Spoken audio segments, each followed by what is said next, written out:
آموزش ماساژ پاشنه و کف پا، اکثرا قوس پا و یا کف پا و همچنین بعضی از افراد پاشنهشون اکثرا اذیت علاوه بر اثر فعالیت زیاد یا اینکه گردش خون در کف پاشون معمولا کمتر، دو دست به هم قلاب میشن. حرکت اول فشار با کف دست به حالت دایره‌ای، تکنیک فوق العاده خوبیه برای پاشنه که میتونید حداقل 30-40 مرتبه انجام بدین.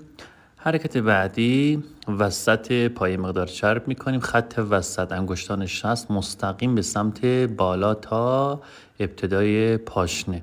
مقدار فشار به اندازه توانایی انگشتای خودتون باشه که زیاد اذیت نشین. حرکت بعدی دقت میکنید قوس پا با انگشت شست، پای راست با دست راست و پای چپ با دست چپ انجام میشه و در پایان با کف دست ریلکس میکنیم. برای دوستاتون هم بفرستین.